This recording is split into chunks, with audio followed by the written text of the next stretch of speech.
오래간만에 왔더니 이렇게 저 민망하게 만들어서 벌을 주시는군요. 오늘 이제 남신도 주일이지만 제가 남신도들에게 어떤 특별한 메시지를 드리는 건 아니고 그냥 일반 교우 여러분들 위해서 말씀을 준비했습니다.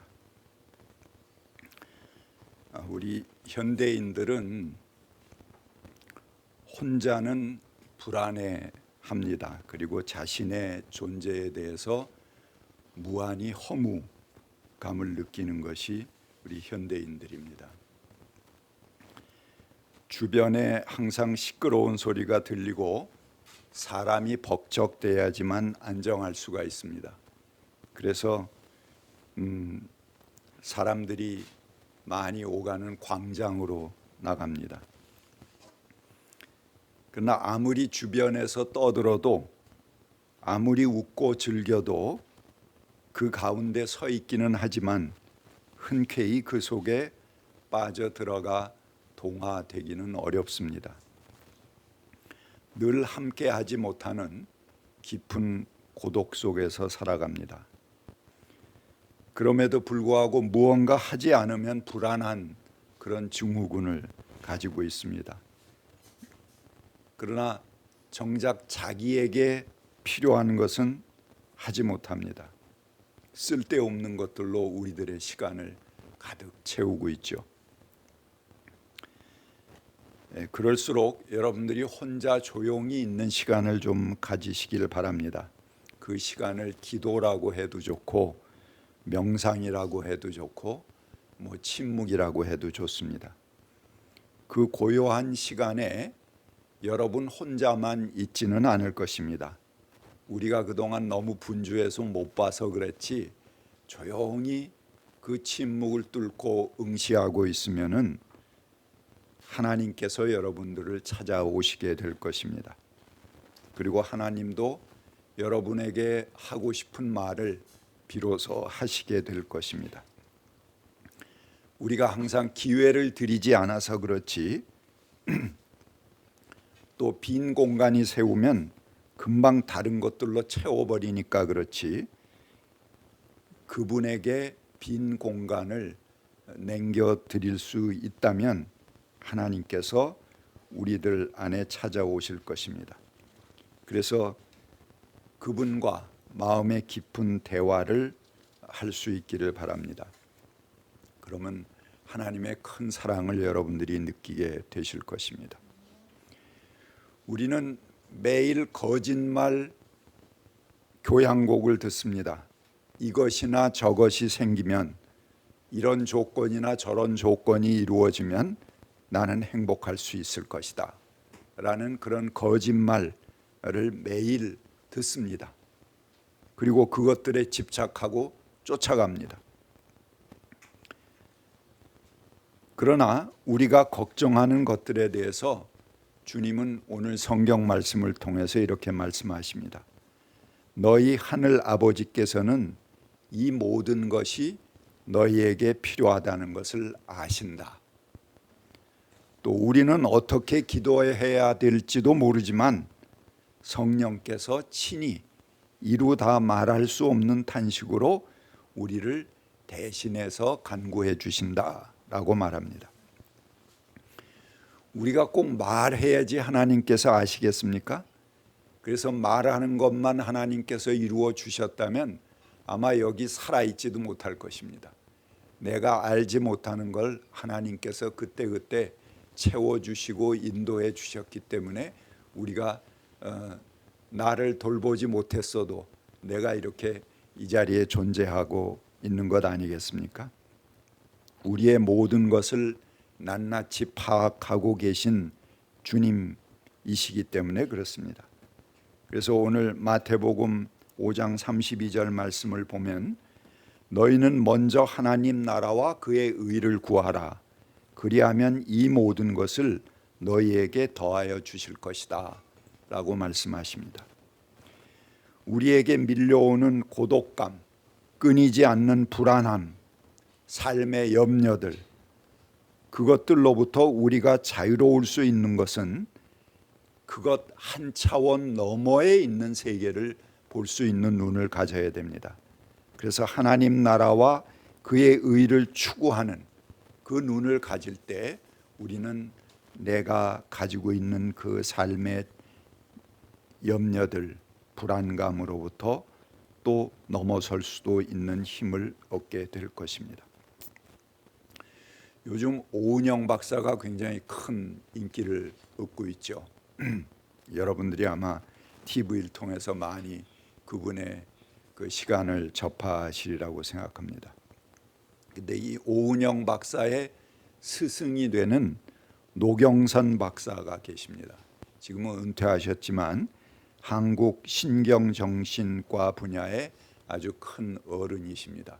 우리 들꽃 향림교회 예배도 몇 번 참석을 하셨고 또 제가 설교를 통해서 그분 이야기를 여러분들에게 많이 드리기도 했습니다. 그분은 우리 인간이 갖는 감정에 대해서 이렇게 말합니다. 감정은 어떤 자극에 대한 몸의 반응이다. 그러니까 몸의 외침이라는 것입니다.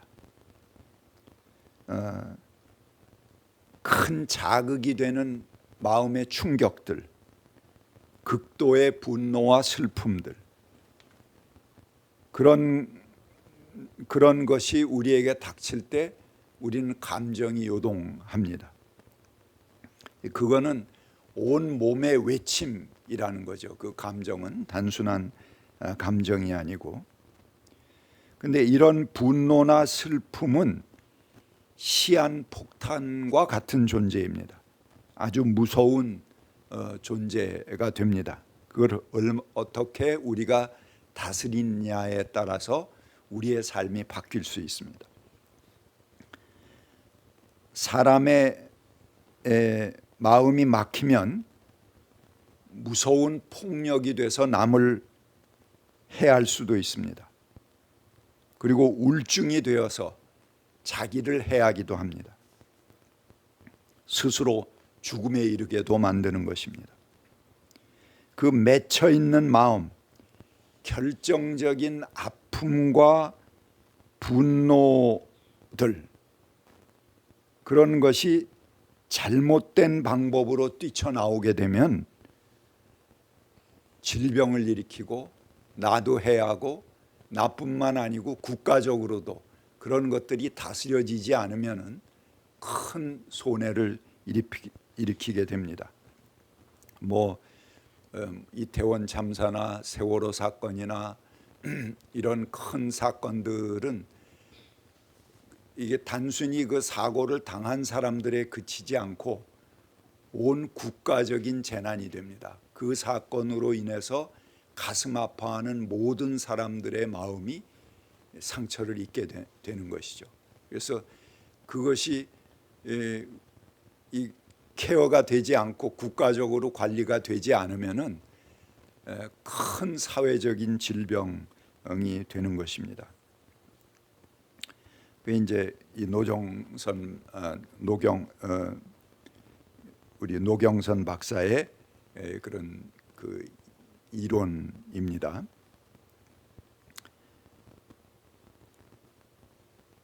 그래서 국민들 마음에 폭탄을 안고 살게 하는, 그렇게 살아가게 할 수는 없다는 것입니다. 노 박사는 자신이 치료했던 한 환자의 임상 경험을 우리에게 들려주고 있습니다. 등치가 산만한 애인데 이제 나이가 20이 넘었으니까 애라고도 할 수 없죠. 근데 매번 아버지를 칼로 죽이겠다고 위협을 합니다. 그리고 아버지의 목을 조르고 상습적으로 자기 부모에 대해서 폭력을 행사하는 그런 아들에 관한 상담이었습니다.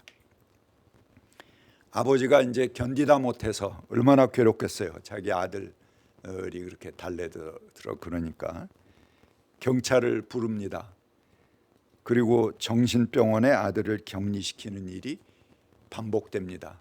그리고 얼마 있다 또 나오게 되면 또 있다 그런 일들이 생기고. 그래서 근데 아들은 자신이 한 행위는 생각하지 않고 아버지가 자기를 정신병원에 집어넣었다, 아버지가 경찰을 불러서 나를 이렇게 나에게 폭력을 행사했다, 이런 것에 몹시 분노하고 있었습니다. 그게 계속 쌓이고 쌓이는 거죠. 의사와 상담하는 자리에도 아들은 계속 아버지와의 대화를 거부하고 분노를 표출합니다. 그래서 노 박사가 아들에게 그런 얘기를 합니다. 야, 네가 키가 190cm인데 너같이 덩치 큰 사람이 칼을 들고 아버지한테 그렇게 하면은, 그 아버지 아니고 의사라고 하더라도, 나라고 하더라도 경찰을 부를 수밖에 없지 않냐. 그렇게 얘기하니까 그러면 아버지도 경찰을 불러서 가두어야 되지 않겠느냐, 이 아들이 그렇게 따집니다. 그게 무슨 얘기냐 그랬더니 그 어렸을 때에 자기가 아버지에게 겪었던 한 사건을 떠올렸습니다. 아버지가 이제 아들에게 수학을 가리키면서 자기 애들 가리키면 속 터지잖아요. 그렇죠. 하도 이제 잘 안 되니까 부인에게 그 칼 갖고 오라고 그랬다는 거예요.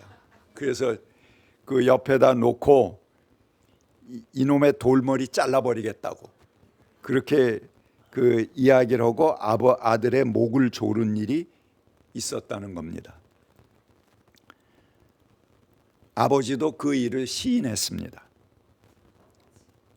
그런데 여러 차례 아들에게 그 일에 대해서 나중에 사과를 했다고 해요. 그러나 아들은 아버지의 사과를 단지 변명으로만 여기고 있었습니다. 우리가 사과한다고 그러지만 사실은 깨끗이 사과를 못해요. 사과 그렇지만 내가 어째서 저째서 이러고 이제 변명 들어놓잖아요. 그게 듣는 사람에겐 사과로 안 들리는 거예요. 지 변명을 또 하는구나 이렇게 해야지 사과로 들리지 않았던 거죠, 이 아들은. 그래서 의사가 이제 이노 박사가 그러면 진짜 아버지가 사과할 때니까는 내가 이렇게 입회한 아래에서 사과를 하도록 하자, 이렇게 해서 그 아들을 놓고 이제 삼자가 앉아서 아버지가 사과를 합니다. 당신 일체 꼬리표 달지 말고 정말 잘못했다고 아들에게 사과를 해라. 그래서 사과를 했습니다. 그러나 아들은 역시 마음을 풀지 않습니다. 그리고 아버지의 사과를 받아들이기를 거부했습니다. 그래서 한참 망설이던 아버지가 어떻게 할 도리가 없으니까 눈물을 흘리고 울기 시작을 했습니다. 그냥 어떤 말도 하지 않은 채 한참 흐느끼면서 우는 아버지를 보고 아들은 그토록 오래 닫아 놓았던 마음의 문을 열었습니다. 그 이후로는 아버지의 사과가 이제 받아들여져서 화해하게 된 이후로는 다시는 그런 폭력이 반복되지 않았다고 합니다. 눈물은 가장 진실한 공감의 자리에서 일어나는 것이기도 합니다. 우리가 공감 능력이니 이런 거 뭐 그렇게 중요하냐 그렇게 얘기할 수 있습니다. 내 일도 골치 아픈데 남의 일까지 공감해 갖고 또 가슴 아프면 아이고 여러 가지 신경 쓸 일도 많은데 너무 힘들지 않냐 그렇게 말합니다. 그러나 예수님께서는 애통하는 자는 복이 있나니 그가 위로를 받을 것이며 그렇게 말씀하셨습니다. 여기 위로는 단순한 위로가 아니라 하나님의 위로하심입니다. 하나님께서 우리를 위로하시면 우리의 모든 것이 풀어질 거 아니겠습니까?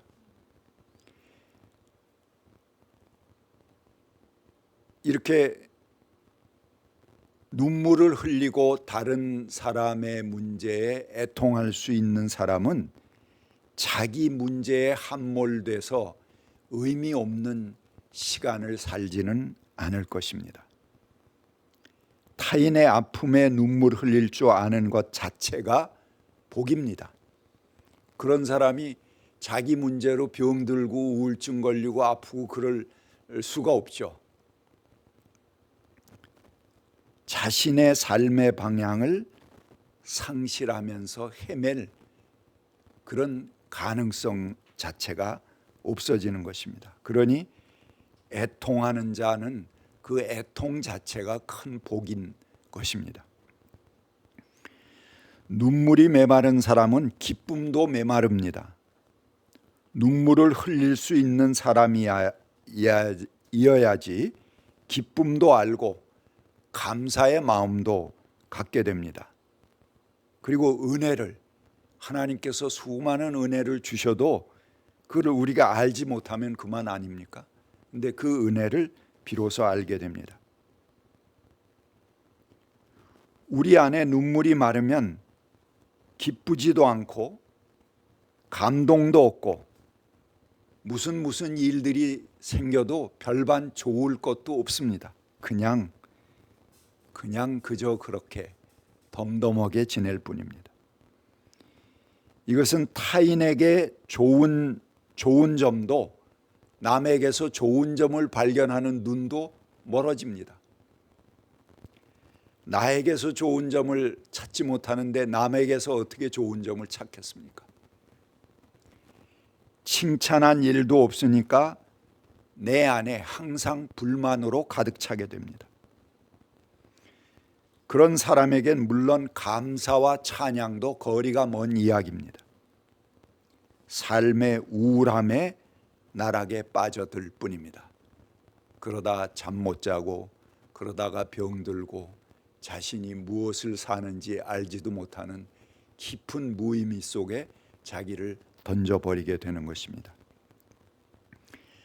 아버지가 장난기로 했던, 아들을 지극히 사랑하는 마음에서 했던, 농담으로 했던, 아직 성숙하지 않은 아들에게는 아버지의 이런 돌발 행동은 도저히 소화할 수 없는 큰 충격이었던 것입니다. 단 한 번뿐인 사건의 충격의 기억은 10년, 20년이 되도록 그 가정을 파괴해 온 것입니다. 마음이 막히면 무서운 폭력이 됩니다. 해결되지 않은 그런 우리가 당한 그런 그 억울함, 분노, 나를 크게 그 위협했던 그런 마음의 충격, 이 충격은 10년, 20년 가도록 그 가정을 그렇게 무참하게 파괴시키는 충격으로 남아 있었던 것이죠. 사람의 아픔이나 분노의 감정을 읽어주지 못하면, 함께 나눌 사람이 없으면, 함께 울어줄 사람이 없으면 그 마음이 정체되어서 각종 질병을 일으킵니다. 이것은 마음의 병이기 때문에 어떤 약으로도 치유가 되지 않습니다. 몸의 병은 시간이 지나가면 상처가 아물고 치료가 됩니다. 그리고 세상의 의학, 약품으로도 치료받을 수 있습니다. 그런데 마음의 병은 아무리 시간이 가도 그 자리가 메꿔지지 않으면 치유되지 않습니다. 몸의 병보다 훨씬 더 고약한 결과를 가져올 수 있는 것입니다.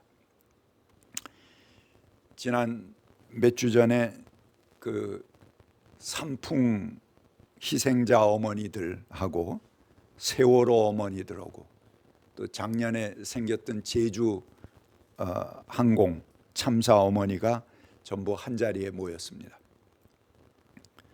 근데 30년이 지났어도 10년이 지났어도 1년이 됐어도 그 슬픔의 양은 마찬가지입니다. 큰 사고가 일어난 사건들은 한결같이 진상규명과 책임자 처벌을 외칩니다. 왜 그렇습니까? 그 맺힌 자리가 풀어져야 되는데 그 맺힌 자리가 풀어지지 않기 때문에 30년이 돼도 10년이 돼도 해결되지 않는 것입니다. 그 삼풍 어머니는 도저히 사람들이 있는 그 모이는 도시에서 살 수 없어서 아예 집 자체를 저 시골로 이사해서 혼자 사는데 그것도 매우 힘들다는 것입니다. 우리는 이런 큰 사고가 일어나면 그저 덮기에 바쁩니다. 쉬쉬하고 말단에 말단에 있는 사람 한두 사람 잘라내고 사건을 무마하려고 합니다. 그러니까 매번 이런 큰 사고가 계속 반복됩니다. 그리고 그 사건으로 인해서 수많은 상처를 받았을 그 가족들과 가족 주변의 친척들, 그와 공감하는 교우들, 또 그 함께하는 아파하는 국민들, 그들의 마음의 상처를 조금도 치유하지 못합니다. 그냥 그 상처 그대로 스크래치를 내놓은 채로 우리 사회를 봉합하면서 살아가고 있는 것입니다. 그 아픈 마음을 다스릴 길이 없게 됩니다. 수십 년 그 마음을 풀지 못하고 지낼 수밖에 없게 그렇게 만드는 것이죠. 오은영 박사가 개개인을 치유하는 것뿐만 아니고 우리 사회가 집단적으로 이런 아픔들을 치유하는 그런 것에 대해서는 우리는 눈 멀고 눈 감고 있습니다. 개개인만의 문제로 돌리는 것이죠. 그러나 이 집단적인 아픔들을 어떻게 치유할 것인가 하는 것 굉장히 중요한 문제라고 생각합니다. 물질이 순환되지 못하면은 독점과 불공평 또 정의롭지 못한 사회라고 합니다. 그런데 마음이 순환되지 않고 정체되는 것은 그거보다 더욱 나쁜 결과를 가져올 수 있습니다. 그러나 묘한 것은 우리 마음은 그것을 공감해주고 인정해주고 함께 눈물 흘려 주는 사람이 있다면, 그 손을 붙잡아주는 사람이 있다면 그 막힌 울증이 눈 녹듯 흘러갑니다. 그리고 풀어질 수 있습니다.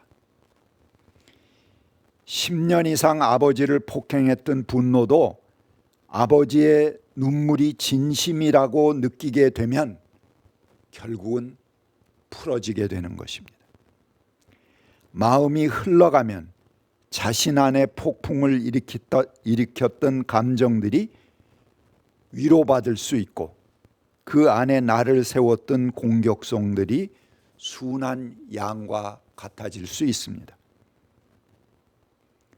마음은 그 맺힌 자리에서 풀어져야 합니다. 오은영 박사의 상담 프로그램도 그 맺힌 자리를 찾아내는 과정입니다. 우리가 잊혀지고 잊고 있지만 그 자리를 풀어내서 그 마음이 흐르게 해야지, 그래야지 그게 해결될 수 있는 것이죠. 여러분, 영성 우리가 그러는데 영성이 무엇입니까? 남이 못 보는 것을 보고 이상한 말로 기도하고 예언을 하고 척척 병을 고치는 것, 그게 영성입니까?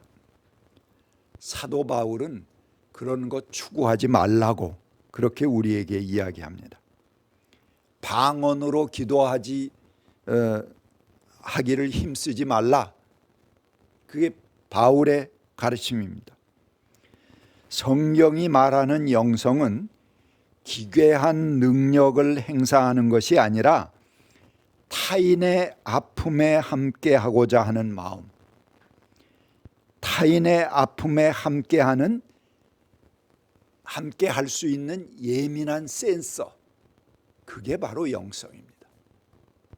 남의 아픔인데 그거 내가 알면 나도 아프지 않을까? 그게 아니고 그것을 예민하게 내가 느낄 수 있는 센서를 가지고 있느냐 하는 게 우리 기독교인의 영성의 깊이입니다.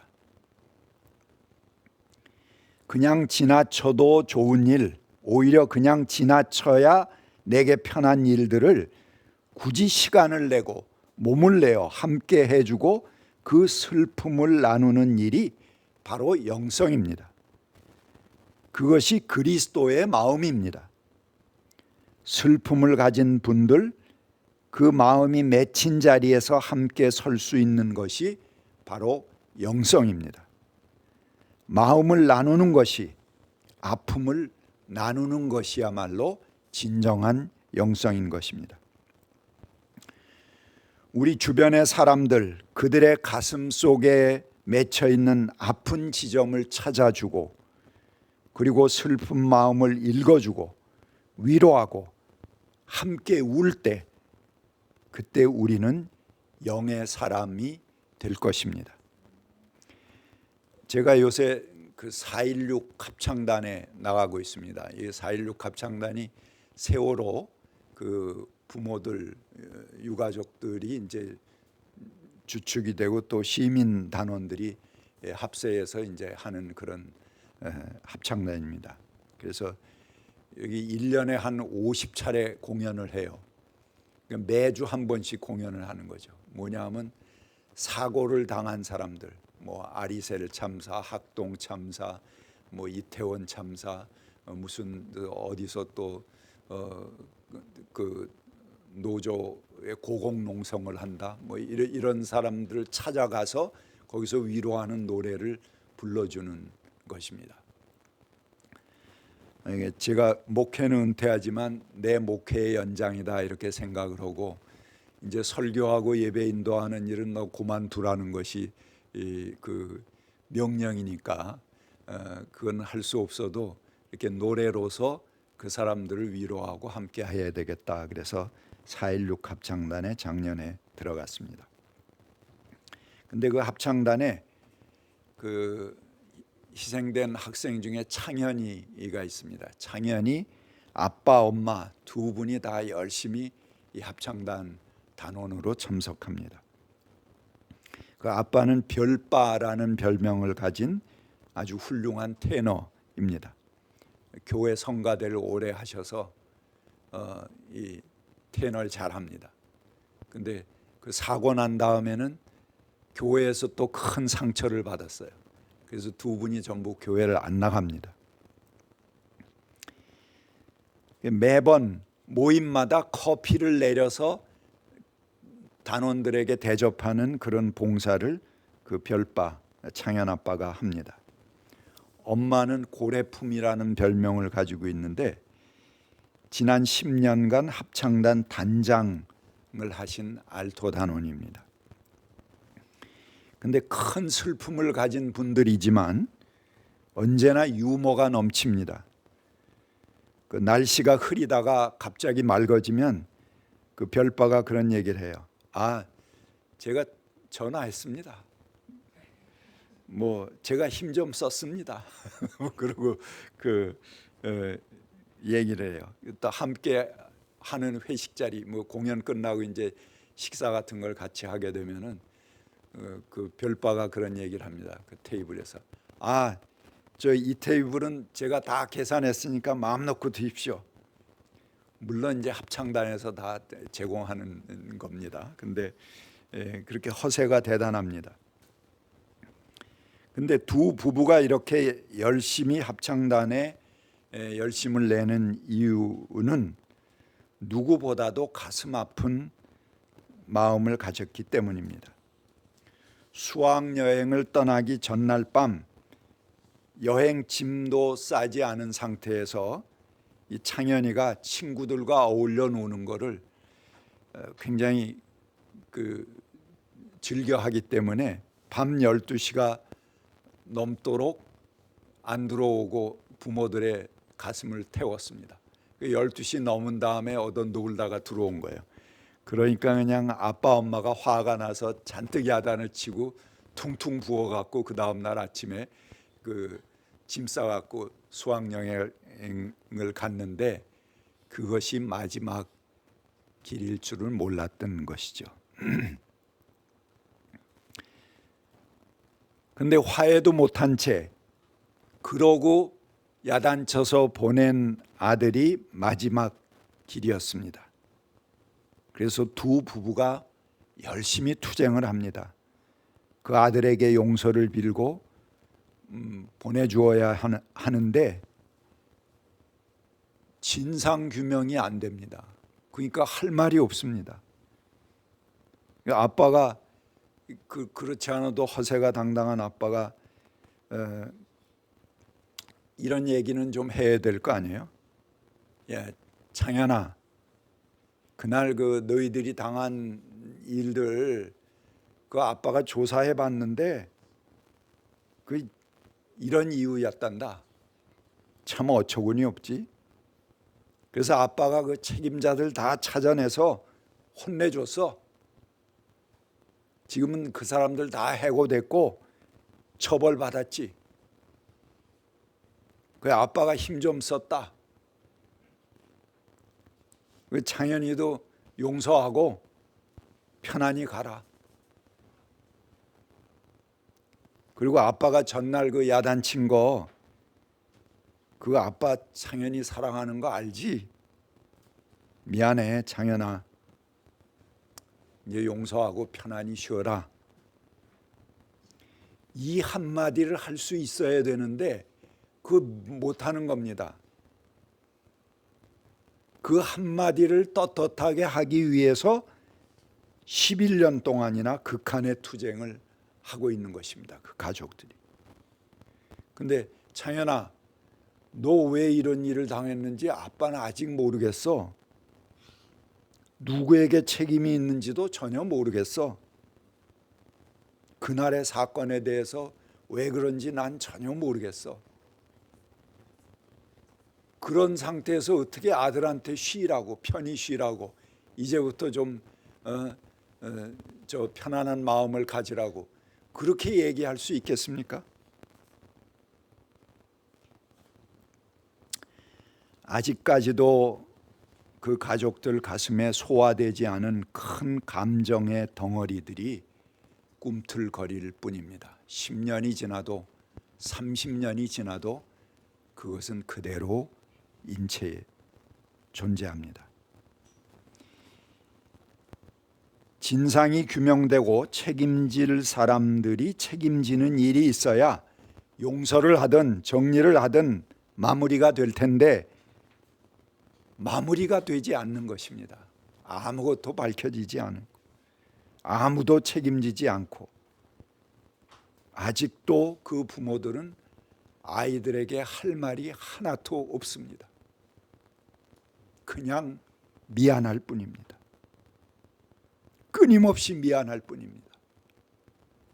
왜 걔네들이 그 젊은 꿈을 접어야 됐는지 아무것도 설명해 주지 못한 채 그냥 11년째 길거리에서 싸우고 있는 것입니다. 이 엄청난 사건 앞에서 부모 노릇을 하지 못한다는 생각으로 더욱 큰 마음의 짐덩어리들을 가지고 살아가고 있습니다. 우리 주변의 많은 사람들이 마음에 맺힌 짐들을 풀지 못하고 살아갑니다.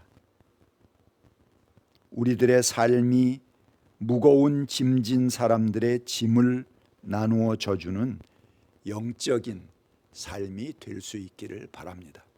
그들의 손을 붙잡고 함께 눈물 흘려줄 수 있는 그런 마음으로 우리 사회를 우리는 또 풀어갈 수 있을 것입니다. 같이 침묵하겠습니다.